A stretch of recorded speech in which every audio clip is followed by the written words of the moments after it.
Lord, please guide me always. Panginoon, maraming salamat na naman sa bagong araw na narito. Alam namin na biyaya po ang hatid ng araw na ito. Pagtitiwala at paniniwala po ang inyong bigay sa araw na ito. Panginoon, sa araw na ito ang aming dasal ay isang gabay.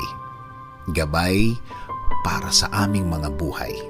Gabay sa mga bagay na parating at darating na mga araw. Panginoon, alam kong alam niyo po na maraming problema ang nasa aming mga buhay. Mga problemang matagal na at nadagdagan pa ng mga bagong iisipin po namin. Please Lord, we need you in our lives now. For us and for our family as well. Marami ang nasa aming mga buhay na hindi na namin alam kung anong gagawin at iisipin namin, Panginoon. Kung minsan, iniisip po namin kung paano namin ito matatakasan